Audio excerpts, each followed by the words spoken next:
하나님의 말씀입니다. 신약 성경 에베소서 1장 17절로 19절입니다. 신약 성경 에베소서 1장 17절로 19절까지 말씀입니다.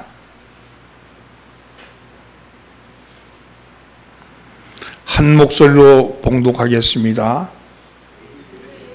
에베소서 1장. 우리 주 예수 그리스도의 하나님 영광의 아버지께서 지혜와 계시의 영을 너에게 주사 하나님을 알게 하시고 너희 마음의 눈을 밝히사 그의 부르심의 소망이 무엇이며 성도 안에서 그 기업의 영광의 풍성함이 무엇이며 그의 힘의 위력으로 역사하심을 따라 믿는 우리에게 베푸신 능력의 지극히 크심이 어떠한 것을 너희로 알게 하기를 구하노라. 아멘. 할렐루야. 옆에 있는 사람 인사 나누시죠. 잘 나오셨습니다. 앞뒤로 인사하면서 무더위에 건강 유의합시다. 네. 어느 선교사가 아프리카 오지에를 선교하게 되었답니다. 이 원주민들은 문자가 없는 관계로 가서 복음을 전하는데 매우 힘들었대요. 몸짓과 말로 전할 수밖에 없었습니다. 그곳에서 3년을 살면서 예수 그리스도에 대해서 전했지만 문자가 없었기 때문에 예배하고 찬송하는 모습을 보여줄 뿐 성경을 가르칠 수가 없었답니다. 그러기에 그들의 신앙이 얼마나 성장했는지 그들의 믿음이 얼마나 컸는지 전혀 알 수가 없었대요. 그러다가 안식년이 되어서 본국으로 돌아가게 되었답니다. 떠나기 몇 개월 전부터 주기도문을 암송시켰대요. 주기도문이라도 하나 암송해야지. 그런데 이 선교사가 프랑스 선교사였는데 프랑스 말로 주기도문을 가르쳤는데 그러니까 결코 쉽지가 않았답니다. 프랑스 말로 주기도문을 가르치니까. 그러다가 선교사가 떠나게 되었대요. 원주민은 부둣가에 나와서 선교사를 환송했답니다. 근데 한참 배를 타고 가는데 얼마 되지 않아서 한 주민이 선교사를 부르는 거예요. 그래서 깜짝 놀라 보니까 원주민이 와가지고 묻는 겁니다. 우리의 죄를 용서해 주신 것 같이 다음의 구절이 뭡니까? 이렇게 묻는 거예요. 그래서 마을 사람들이 전부 그 구절을 기억하지 못하고 있어서 물어보고 오라 그래서 지금 왔노라고 그러면서 묻는 겁니다. 선교사는 깜짝 놀랐어요. 왜냐하면 그 원주민은 바다를 걸어서 왔기 때문에. 바다를 걸어서. 선교사는 그들의 신앙의 정도가 어느 정도인지를 비로소 깨달았다는 겁니다. 그 말을 묻기 위해서 바다를 걸어서 왔다는 것이 이해가 되지 않는 거죠. 우리는 보통 성경이 있어야 하나님을 알 수 있다고 생각하지만 그러면 글자가 없는 곳에는 전도를 할 수 없단 말입니까? 사실 하나님은 지식이나 우리의 이성의 능력으로나 글자로 아는 것이 아니라 믿음으로 아는 것이죠. 믿음으로. 그런데 우리는 때로 성경의 지식을 많이 알아야 하나님을 잘 알 것 같다는 그런 착각을 할 때가 있습니다. 만약 그렇다면 신학대학교 박사가 하나님을 더 잘 알고 교수가 예수님을 더 잘 알아야 합니다. 그러나 그렇지 않습니다. 물론 지식적으로 더 많이 알겠지만 인격적으로는 다르다는 겁니다. 지난 시간에도 제가 얘기했죠. 제가 윤석열 대통령을 대해서 지식적으로 잘한다 그래서 그 윤석열 대통령을 잘한다고 할 수 없는 거잖아요. 오히려 대통령 전속 이발사가 나보다 훨씬 더 잘 알겠죠. 대통령을. 잘한다는 것은 서로 인격적으로 아는 것입니다. 하나님도 마찬가지죠. 내가 성경적으로 신학적으로 아무리 세상에 있는 지식과 정보를 다 가지고 있다 할지라도 하나님이 나를 모르시는데 그것은 하나님을 아는 게 아니죠. 내가 하나님을 안다는 것은 하나님이 나를 알고 내가 하나님을 알아야지 비로소 아는 것 아니겠습니까? 오늘 본문은 에베소 교회를 향한 바울의 기도입니다. 바울은 소아시아에 많은 교회를 개척했지만 특별히 에베소 교회는 깊은 애정을 가지고 있었어요. 그래서 더욱더 에베소 교회가 하나님 앞에 바른 교회가 되기를 위해서 기도하고 있습니다. 바울은 먼저 이 에베소 교인들이 하나님을 잘 알게 되기를 구하고 있습니다. 하나님을 잘 알아야 된다는 것이죠. 17절로 19절 말씀은 이렇게 함께 봉독합니다. 우리 주 예수 그리스도의 하나님 영광의 아버지께서 지혜와 계시의 영을 너에게 주사 하나님을 알게 하시고 너희의 마음의 눈을 밝히사 그 부르심의 소망이 무엇이며 성도 안에서 그 기업의 풍성함이 무엇이며 그의 힘의 위력으로 역사하심을 따라 우리에게 베푸신 능력의 지극히 크심이 어떠한 것을 너희로 알게 하기를 구하노라. 내일 보니까 하나님을 알게 하시고 그리고 알게 하시기를 구하노라 이렇게 말씀하잖아요. 우리가 이 땅에서 바른 신앙을 갖기 위해서는 먼저 하나님을 알아야 합니다. 바울은 먼저 하나님 알기를 구했습니다. 하나님이 어떠한 분이신지, 하나님이 우리를 향하여 바라는 것이 무엇인지 하나님을 알아야 된다고 말씀합니다. 호세아 선지자는 호세아서 6장 3절에서 우리가 여호와를 알자, 힘써 여호와를 알자 이렇게 말했습니다.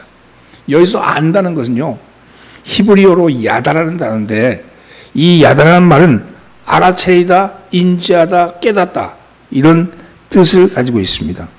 특별히 이 단어는요, 성적인 관계, 남녀의 관계를 그걸 야다라고 그렇게 얘기해요. 남자가 여자를 알고 여자가 남자를 아는 거, 그것을 야다라고 그렇게 얘기합니다.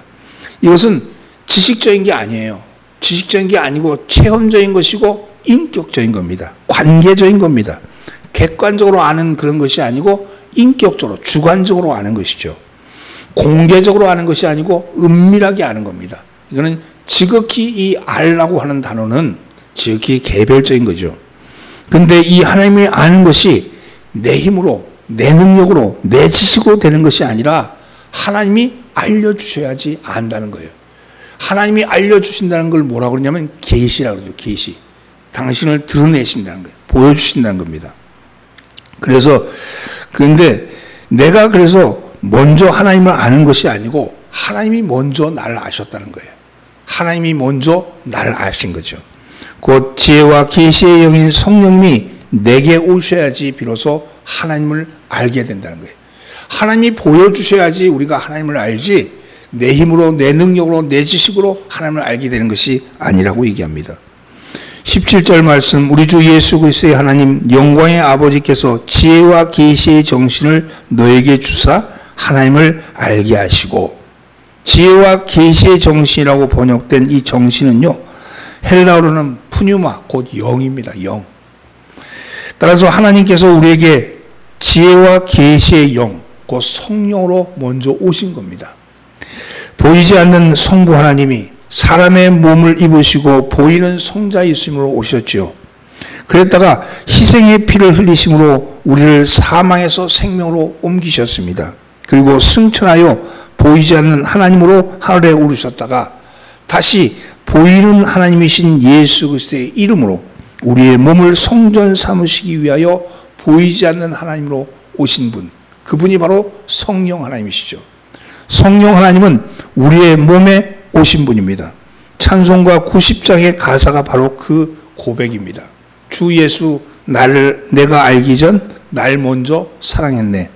그 크신 사랑 나타나 내 영혼 구원했네. 주 내 맘에 늘 계시고 나 주의 안에 있어 저 포도 비유 같으니 참 좋은 나의 친구. 이 찬송처럼 주 예수가 내가 알기 전에 먼저 날 사랑하셨다는 거예요. 그 크신 사랑으로 날 먼저 구원하셨다는 거예요. 내가 그분을 알기 전에 그분이 나를 먼저 아셨다는 사실이죠. 그렇습니다. 우리가 하나님을 아버지로 아는 것은 하나님께서 지혜와 계시의 성령으로 오셨을 때, 그리고 오셨을 때 바로 비로소 우리는 하나님을 알게 된다는 겁니다. 지혜는 그리스도 안에서 하나님이 행하신 사역을 이해하는 것이며, 계시는 하나님의 비밀을 이해할 수 있도록 하나님이 성령을 통해서 보여주신 거예요. 지혜라는 것이 하나님의 행하신 사역 행함을 내가 아는 것이라면 그러면 계시는 하나님이 보여주신 것을 내가 깨닫는 것이죠. 근데 오늘 본문에서는 하나님을 알 때 마음의 눈이 밝아진다고 그렇게 말씀합니다. 마음의 눈이 밝아질 때 비로소 하나님의 일이 보여지게 되는 거예요. 마음의 눈이 밝아질 때 하나님이 지금 행하시는 일이 보여진다는 겁니다. 이 마음의 눈이 밝아진 모습은 어떤 모습일까요? 그것을 가장 잘 표현한 것이 신약에서 엠마오로 내려가는 두 제자에게 나타난 예수님의 이야기일 겁니다. 엠마오로 두 제자가 내려가고 있었습니다. 그들은 엠마오로 내려가는 그 시기는 그들이 예수님의 부활 소식을 들은 지 사흘이 지난 후에 예수님이 부활하셨는데 제자들은 하나가 되지 못하고 우왕좌왕합니다. 부활했나 안 했나? 아니 부활했다고 그날 밤 만났다고 그런 사람도 있고 그냥 환상이라고 그냥 거짓이라고 이해하는 사람도 있는 겁니다. 죽은 자가 살아났다고 말하는 것도 납득이 되지 않고 예수님을 따르는 제자들이 하나 되지 못하고 있는 것도 이해하기 힘듭니다. 그래서 둘이 엠마로 내려가고 있어요. 실마에서 지금 내려가는 거예요. 곧이어 닥칠 박해를 피해서 내려가는지도 모릅니다. 그 중에 하나는 예수님의 이모부였어요. 그런데 어찌됐든 간에 그때 한 사람이 나타났습니다. 그가 그들의 고민을 듣고 같이 걸어가면서 그 고민을 말씀으로 풀어주는 거예요. 어느덧 날이 저물어서 그들은 함께 여관에 들어갔습니다. 거기서 저녁 식사를 하기 위해서 모였는데 그때 그 사람이 떡을 가지고 축사하신 후에 떼어주기 시작합니다. 그때 그들의 눈이 밝아진 거예요. 그리고 그와 함께 동행하셨던 그분이 부활하신 예수님이라는 것을 깨닫게 됩니다. 이 말씀이 의미하는 것은 무엇일까? 왜 그들은 스스로 제자라고 하면서 또 예수님을 어렸을 때부터 알았던 사람인데 그렇게 따라다녔던 그 주님을 왜 몰라봤을까? 왜 그 길가에서 주님을 몰라봤을까 하는 거죠. 길에서 주님을 만났을 때 왜 그 주님은 낯선 사람처럼 보이게 됐을까요? 결론적으로 말해서 부활하신 주님은 우리의 육의 눈으로는 볼 수 없습니다. 육의 눈으로는 깨달을 수 없습니다. 우리가 가진 지식으로, 우리가 가진 상식으로 부활하신 주님을 알 수 없는 거예요. 우리의 지식과 경험이 오히려 우리의 마음의 눈을 어둡게 만드는 거죠. 교회 출석만 한다고 해서 마음의 눈이 열리는 것은 아닙니다. 내가 알고 있는 예수님, 내가 지식적으로 알고 있는 그 예수님이 진짜 예수님이 아닐 수 있다는 거예요. 여러분들이 가지고 있는 이미지만 가지고 있는 것뿐이지 설교 말씀을 듣는다고 마음의 눈이 밝아지는 것은 아닙니다. 엠마오로 가던 그 두 제자가 나중에 회고하기를 우리에게 성경을 풀어주실 때 우리 속에서 마음이 뜨겁지 아니하더냐. 그런데 알아봤어요? 마음은 뜨거웠는데 주님을 알아보지 못했습니다. 눈이 열리지 않은 거죠. 마음의 눈, 곧 영안은 언제 열렸습니까? 주님이 떡을 가지사 축사하신 후 떼어 나눠줄 때, 곧 성찬을 벌릴 때 그때 비로소 그것을 받으면서 눈이 열린 거예요. 이건 체험인 거예요. 말씀이 아니고 여러분 말씀이 아니고 성찬을 받을 때 비로소 그 말씀을 그 살과 피를 먹고 마심으로 그래서 눈이 열린 거죠. 여러분 피와 살을 나누는 체험이 있어야 합니다. 나눔의 체험이 있어야 되는 거예요. 주님과 나눔의 체험이 있어야 합니다. 이것은 인격적인 교제입니다. 예를 들면 이런 거예요. 호적에 같이 등재되어 있다고 해서 식구는 아니에요. 뭐 가족 있잖아요. 뭐라 그래? 가족 관계 이렇게 된 거 있지? 그 떼어가지고 이렇게 가져가면 여러 사람이 이렇게 있어요. 그런데 그렇다 해서 식구는 아니야. 식구는 누가 식구입니까? 식탁에서 함께 식사를 나누는 사람이 식구인 거예요. 식탁에서 함께 밥을 먹어야 비로소 식사입니다. 이 말씀은요, 함께 말씀을 듣는 것으로 그치는 것이 아니고 그 말씀이 내 속에 역사해야 합니다. 마음의 눈이 밝아져야지 낯선 사람이 낯익은 사람으로 보이게 되는 거예요. 함께 식사를 나눠야지 낯선 사람이 낯익은 사람이 되는 거예요. 이런 교회 같이 다니지만 주일날 같이 출석하지만 함께 식탁을 나눠야지 그래야 비로소 그 낯선 사람, 옆에 앉아있던 사람이 비로소 내 사람, 우리 교인이 되는 거죠. 그렇습니다. 구약에 보면요, 구약에도 마음의 눈이 밝아진 대표적인 모습이 열왕기 하 6장에 나옵니다. 그 당시 세계에서 최대 강국이었던 아람 군대가 쳐들어왔습니다.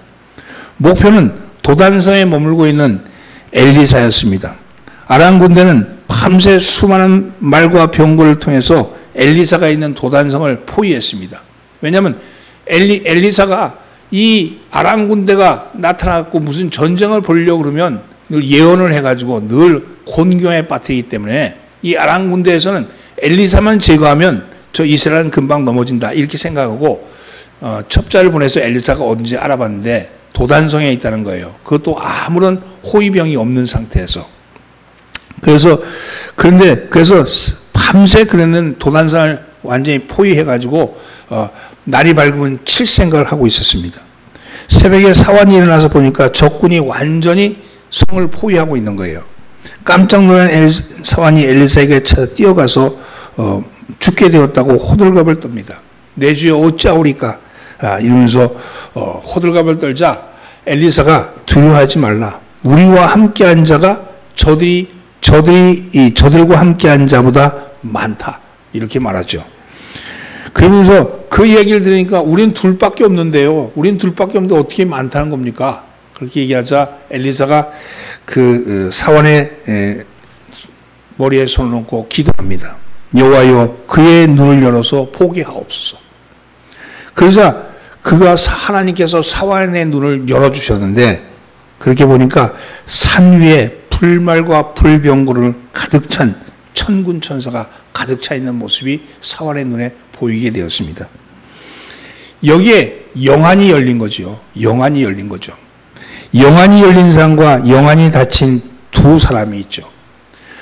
똑같은 상황을 보면서 어떤 사람은 두려워하고 어떤 사람은 회심의 미소를 짓고 있는 겁니다. 무엇의 차이입니까? 눈이 열려야 되는 거예요. 마음이 열리고 눈이 열려야지 하나님의 놀라운 일들이 보여집니다. 영안이 열리면, 마음의 눈이 열리면 두려움이 사라집니다. 마음의 눈이 밝아진 사람은 어떻게 됩니까? 마음의 눈이 밝아진 사람은 무엇을 알게 될까요? 하나님의 무엇을 알게 될까요? 첫째는요, 부르심의 소망을 알게 됩니다. 따라서 부르심의 소망을 안다. 18절 말씀입니다. 너희 마음의 눈을 밝히사 그 부르심의 소망이 무엇이며, 부르심의 소망이라는 것은 하나님이 우리를 부르시는데 소망이 있다는 거예요. 소원을 두고 있다는 거예요. 여기서 소망은 목적이 있다. 목적. 그 부르심의 소망, 부르심의 목적이 있다는 겁니다. 하나님이 나를 먼저 아셨는데, 하나님이 나를 먼저 찾아오셨는데, 그래서 하나님이 찾아오셔서 내 눈을 밝히셨는데, 왜 우리를 부르셨는지를 깨닫게 된다는 겁니다. 부르심은 영어로 콜링이죠. 소명입니다. 사랑하는 성도들은, 여러분은 하나님께서 왜 부르셨다고 생각하십니까? 잘 먹고 건강하고 육적인 삶에 행복하게 살려고 여러분을 부르셨다고 생각하십니까? 그래서 그렇게 살다가 죽으면 예수 안 믿고 하나님 모르고 사는 사람과 다른 무엇이 있겠습니까? 그저 잘 먹고 잘 사는 거, 그건 예수 안 믿는 사람도 그럴 수 있는 거 아니겠어요? 죽는 건 다 똑같은 거 아닙니까? 하나님이 우리를 부르신 목적이 있다는 겁니다. 그 부르심의 목적이 무엇일까? 그것은 갈라디아서 5장 13절에 보면 자유를 위해서 부르셨다 이렇게 말씀합니다. 형제들아 너희가 자유를 위하여 부르심을 입었으나 그러나 그 자유로 육체의 기회로 삼지 말고 오직 사랑으로 서로 종노릇하라. 너희를 자유를 위해서 부르셨다. 자유를 위해서 부르셨는데 그 자유를 육체의 기회로 삼지 말고 사랑의 기회로 삼아라 이렇게 말씀합니다. 골로새서 3장 15절에서는요. 평강을 위하여 한 몸으로 부르심을 받았다고 얘기합니다. 그리스도의 평강이 너희 마음을 주장하게 하라. 너희는 평강을 위하여 한 몸으로 부르심을 받았나니 너희는 또한 감사하는 자가 되라. 여러분 여기는요 평강을 위해서 부르심을 받았다는 거예요. 데살로니가전서 4장 7절은 거룩하게 하기 위해서 부르셨다고 말씀합니다. 하나님이 우리를 부르심은 부정하게 하심이 아니요 거룩하게 하게 하심이니. 그러나 여러분 궁극적으로 여기 말씀대로 하면 자유를 위해서 부르셨고 평강을 위해서 부르셨고 그리고 여러분 우리를 거룩하기 위해서 부르셨는데 이 부르심은 결국은 무엇을 위한 것이냐? 디모데전서 6장 12절 말씀 선한 싸움을 싸우고 영생을 취하기 위해서 부르셨다고 말씀합니다. 이 땅에서는 우리가 우리의 마음속에서 자유를 가지고 그리고 평강을 위해서 그리고 거룩하기 위해서 살아가는데 이것의 궁극적인 것은 우리로 하여금 하나님께서 선한 싸움을 통해서 영생을 취하기 위해서 우리를 부르셨다는 거예요. 그 말씀이 무슨 말? 영원한 생명을 우리에게 주시기 위해서 우리를 부르셨다는 거 아니에요? 이 죽음의 세상, 이 죽음의 골짜기에서 우리를 건져내심은 생명을 주기 위해서 건져내셨다고 말합니다. 믿음의 선한 싸움을 싸우라, 영생을 취하라. 이를 위하여 내가 부르심을 받았고 많은 증인들 앞에서 선한 증언을 하였도다. 한마디로 말해서 값어치 있는 삶입니다. 그것을 성경에는 영생이라고 말합니다. 영원한 생명입니다. 이 땅에서의 삶이 마지막이라면 어떻게 살아도 상관이 없습니다. 세속적으로 말해서 개같이 벌어서 정성같이 쓰면 되는 겁니다. 그러나 영생이 있다는 거예요. 우리에게 이 땅이 마지막이 아니라는 겁니다. 그래서 가치 있는 삶을 살아야 되는 거죠. 그 가치 있는 삶, 자유와 평강과 거룩, 이 가치 있는 삶을 사는 겁니다. 그 삶의 모습을 우리 주님이 몸소 보여주신 거예요. 몸소 어떻게 사는 것이 가치 있는 삶인가, 영생을 향해 나가는 삶인가를 몸소 보여주신 거죠. 오늘 사랑하는 성도들은 여러분의 마음의 눈이 밝아지면 부르심의 소망이 보여지게 됩니다. 하나님이 나를 왜 부르셨는지, 내게 무엇이 가치 있는 일인지 그것이 보여지게 된다는 겁니다. 하나님은 여러분들이 믿음의 선한 싸움을 하기를 원하십니다. 가치 없는 일에 여러분의 지식과 정력을 낭비하지 말고 진정한 가치 있는 일, 곧 영생을 위해서 우리의 삶을 자유와 그 자유, 나에게 자유를 주셨는데 그 자유를 사랑을 위한 자유로 써라. 우리 평강을 주시고, 우리에게 어떤 평강이라는 게 두려움이 없는 상태 아니에요? 어떤 것에 두려워하지 말아라, 염려하지 말아라, 걱정하지 말아라. 내가 너에게 평강을 주노라 말씀하셨잖아요. 거룩한 삶, 여러분 지저분한 삶을 살지 말고 내가 구분된 삶, 내가 예수 믿는 사람으로서 내가 이런 삶을 살아야지 하는 그 삶이 있잖아요. 그렇게 싸우는데 그것이 믿음의 선한 싸움인 거예요. 그렇게 못하게 하는 여러 가지의 조건들과 여러분 대항하면서 주님을 의지하면서 그 믿음의 선한 싸움을 살아가시기를 바랍니다. 그것이 우리를 부르신 부름의 목적, 그것이 부름의 소망이라는 겁니다. 오늘 여러분 그러한 소망이 있기를 주의 이름으로 축원합니다. 옆에 있는 사람이 믿음의 선한 싸움을 싸웁시다. 두 번째는요, 기업의 영광의 풍성함을 알게 됩니다. 우리가 눈이 열리면 기업이 뭐냐면 유산이에요. 우리에게 물려주신 유산이고, 유산의 영광의 풍성함을 알게 된다. 하나님이 우리에게 물려주신 그 유산, 하나님의 영광의 풍성함을 우리가 알게 된다는 거죠. 8절, 18절 말씀을 이어서 말씀하는데, 성도 안에서 그 기업의 영광의 풍성이 무엇이며, 기업이란 말은 장차 우리가 받을 유산이란 말입니다. 하나님이 우리에게 값없이 주실 유산입니다. 우리의 마음에 눈이 밝아지면 하나님이 우리가 하나님 앞에서 받을 유산의 풍성함이 무엇인지를 알게 돼요. 얼마나 유산이 큰 건지를 알게 된다는 거예요. 성도가 당연히 하나님 아버지에게 받을 유산은 두 가지가 있습니다. 그 하나는 이 세상에서 하직한 후에, 이 세상에서 떠난 후에 받을 천국의 기업입니다. 요한복음 14장 1절로 3절 말씀, 너희는 마음에 근심하지 말라. 하나님을 믿으니 또 나를 믿으라. 내 아버지 집에 거할 곳이 많도다. 너희를 위하여 내가 너희를 위하여 처소를 예비하러 가느니 가서 너희를 위하여 처소를 예비하면 내가 다시 와서 너희를 내게로 영접하여 나 있는 곳에 너희도 있게 하리라. 이것은 우리가 하늘에 우리의 처소가 있다는 거 아니에요? 두 번째는요, 이 땅에서 얻을 기업입니다. 이 땅에서도 우리가 유산을 받는다는 거예요. 이 땅에 살면서 절망하지 않는다는 거예요. 절망하지 않나요? 여러분, 소망을 품는 겁니다. 천국을 품는 거예요. 그렇습니다. 성도가 이 땅에서 받을 유산은 그 어떠한 상황에서도 절망하지 않는다는 겁니다. 희망을 품고 살아간다는 거죠.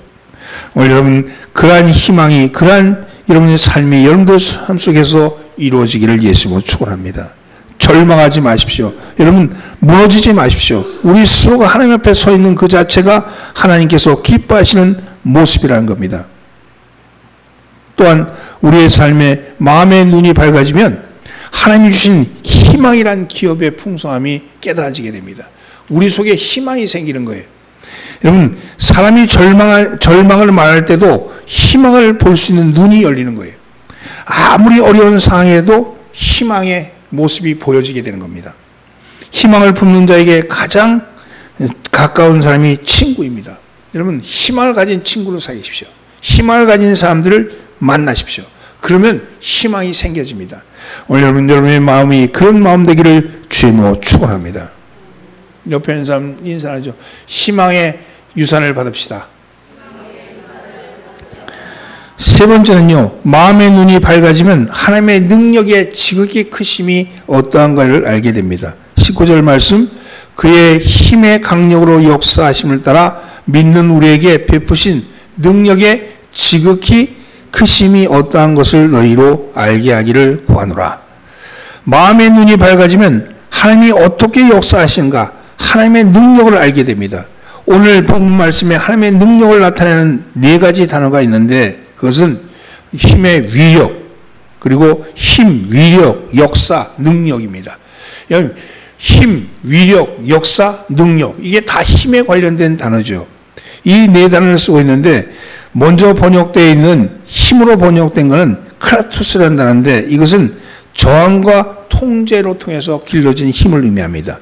두 번째 힘은요, 위력이라고 되어 있는데 위력이라고 되어 있는데 이 위력은 헬라어로는 히스큐오스로 육체적으로 혹은 남성적인 힘으로 생명을 유지하기 위해서 타고난 힘을 말합니다. 타고난 힘. 그리고 세 번째 역사하심에 따라 하는 이 힘은 에너게이안인데 이 말은 에너지란 말이죠. 조절이 가능한 힘을 의미합니다.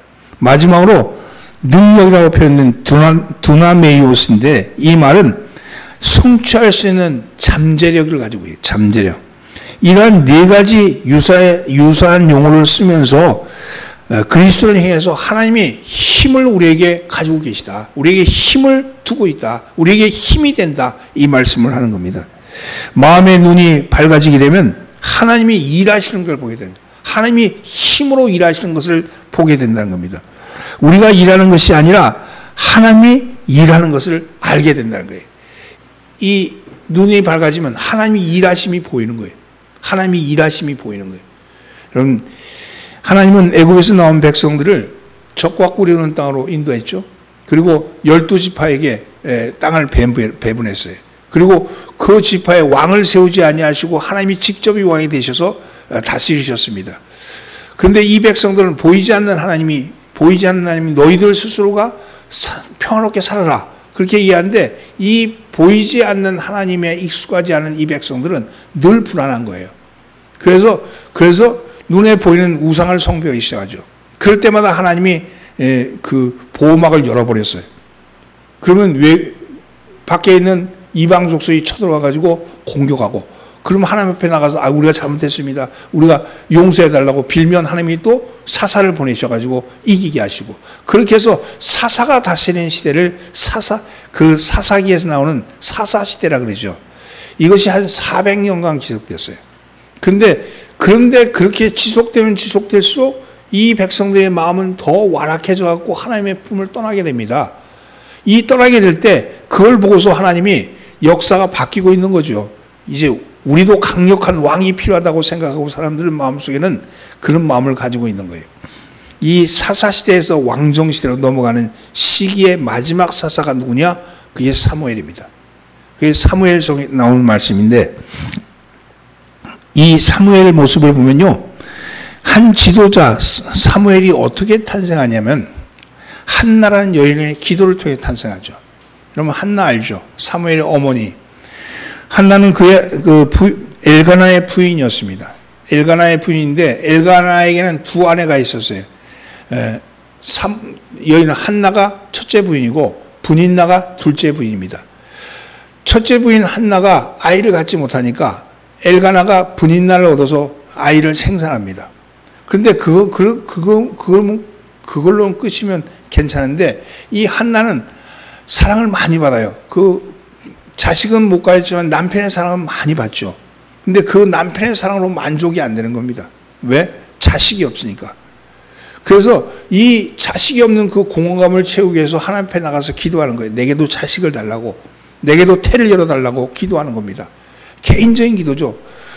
분인나가 와서 막 마음을 막 흔들어 놓고, 옆에 주변에 있는 사람들이 다 손깍지를 해도 오직 이 한나는 하나님 앞에 나가서 하나님 앞에 그 자기에게 소원, 개인적 소원이죠.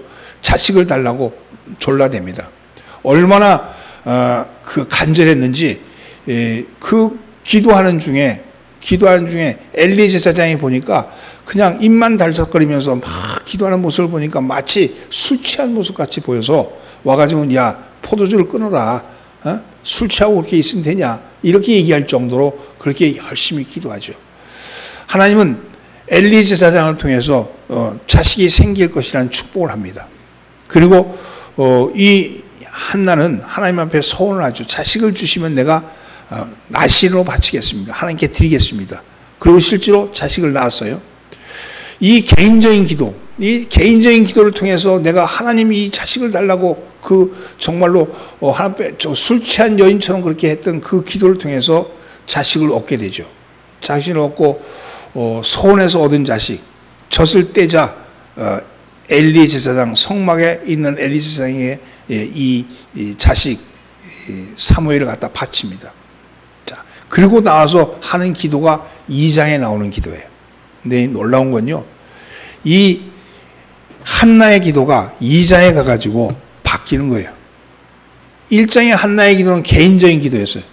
지극히 하나님 자식을 주시면, 내가 자식을 주시면 내가 좋겠습니다. 내가 자식을 주십시오. 이렇게 기도했던 그 기도가 2장에 와서는 어떤 기도로 바뀌냐면 하나님이 이루시는 일에 대한, 하나님이 행하시는 일에 대한 하나님을 찬양하고 고백하는 기도로 바뀌는 거예요. 앞에 기도가 간구의 기도였는데 이 두 번째 기도는 고백과 찬송의 기도가 됩니다. 근데 왜 그런 기도가 나오느냐? 사람들이 그럴 거 아니에요. 이렇게 얘기하죠. 야, 너 그렇게 자식 얻기 위해서 그렇게 기도해가지고 자식을 얻었는데, 그 자식이라는 게 그냥 낳는 게 그게 자식이 아니야. 자식은 키워야 자식이야. 키우는 재미가 있어야지. 낳은 자식 갖다가 바쳐버리면 그 없는 거랑 있는 거랑 뭐가 틀려? 너 자식을 낳았다는 그 흔적만 있을 뿐이지 네 자식이 어디 있어? 하나님께 드렸는데 그럴 거 아니에요. 그리고 실제로 한나 옆에는 자식이 없잖아요. 낳았지만 자식이 없잖아요. 그렇게 얘기할 때 이 한나가 뭐라고 얘기하냐면요, 이렇게 얘기합니다. 사무엘상 2장 6절로 7절 말씀에 여호와는 죽이기도 하시고 살리기도 하시며 스올에 내리기도 하시고 또 거기서 올리기도 하시는도다. 여호와는 가난하게도 하시고 부하게도 하시며 낮추게도 하시고 높이기도 하시는도다. 이렇게 고백하는 거예요. 이게 무슨 얘기냐면요, 내가 자식을 얻기 위해서 기도했는데 보니까 이 자식이라는 게 그게 별게 아니다. 하나님이 행하시면 그 모든 일은 주시기도 하지만 데려가시기도 하시고, 있어도 좋고 없어도 좋고, 가져도 좋고 안 가져도 좋고. 이게 뭐냐면 내가 그전에는 내 개인적인 것을 갖기 위해서 기도했지만 그걸 얻고 나니까 그 기도에 성취하니까 하나님이 하시는구나, 하나님이 행하시는 거구나, 하나님께서 행하셔야 하는구나 하고 하나님을 알게 되었다는 거예요. 전체적인 역사를 보면 개인적인 기도를 통해서 하나님은 뭘 엮어가시냐면 민족의 문제를 해결해 가시는 거예요. 이 한나라는 여인이 아이를 갖지 못한 그 문제를 가지고 그것을 해결하는 과정을 통해서 민족의 문제, 이스라엘 민족의 문제를 해결하기 위한 지도자를 만들어서 주시는 거죠. 우리는요, 우리 개인의 기도를 합니다. 우리 개인의 기도. 이 개인의 기도는 지극히 개인적인 거예요. 근데 그 기도의 성취를 통해서 하나님은 역사를 바꾸시고, 여러분 사회를 바꾸시고, 여러분의 삶을 바꿔내는 거예요. 그게 하나님이 하시는 거거든요. 일하시는 하나님이거든요. 내 기도의 응답은 내 개인의 기도의 응답이 아니고 민족 문제, 사회 문제, 여러분 하나님의 일을 하심에 대한 응답이라는 겁니다. 이것이 보여지게 되는 거예요. 이 능력의 강력이 보여지게 되는 거예요.